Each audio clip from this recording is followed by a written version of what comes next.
এই ফাইটারটাকে আমি কিনে নিয়ে আসছি। আজকে আমি অনেক খুশি।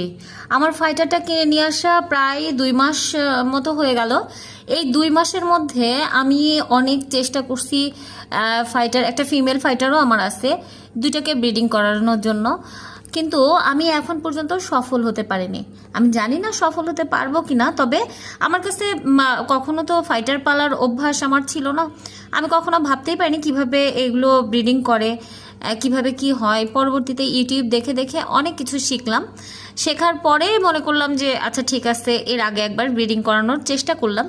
তো তখন আমার এই মেল ফাইটারটা এভাবে কিন্তু মানে ওর ইয়েটা করে নাই। এখন যেটা করেছে এটা আমি যতটুকু দেখলাম বিভিন্ন ভিডিওতে দেখছি, ঠিক এভাবে একটা ওরা বাবলস তৈরি করে। এই বাবলসের ভিতরে ওই বাচ্চার ডিমগুলোকে রাখে, ওদের যে ডিমগুলো এখানে থাকে। তো আমি আজকে হঠাৎ করে এখন যখন ভিডিও করতে বসছি তখন দেখি এখানে অনেক বাবলস, দেখেই মনটা খুশি হয়ে গেল। আমার কাছে মনে হচ্ছে যে ওর ভেতরে আমরা মানে আপনার ব্রিডিং করার জন্য যেটা দরকার, যেটা আগেরবার যেটা হয়নি সেটা এবার হয়তো হবে। আমি জানি না ঠিক মতো করাতে পারবো কি না, তবে আমার কাছে মনে হয়েছে যে এইটা এবার হয়তো যদি আল্লাহ চায় তবে সাকসেস হওয়ার সম্ভাবনা আছে। জানি না কি হবে, আপনারা আমার সাথে থাকবেন, আমি অবশ্যই আপনাদেরকে দেখাবো।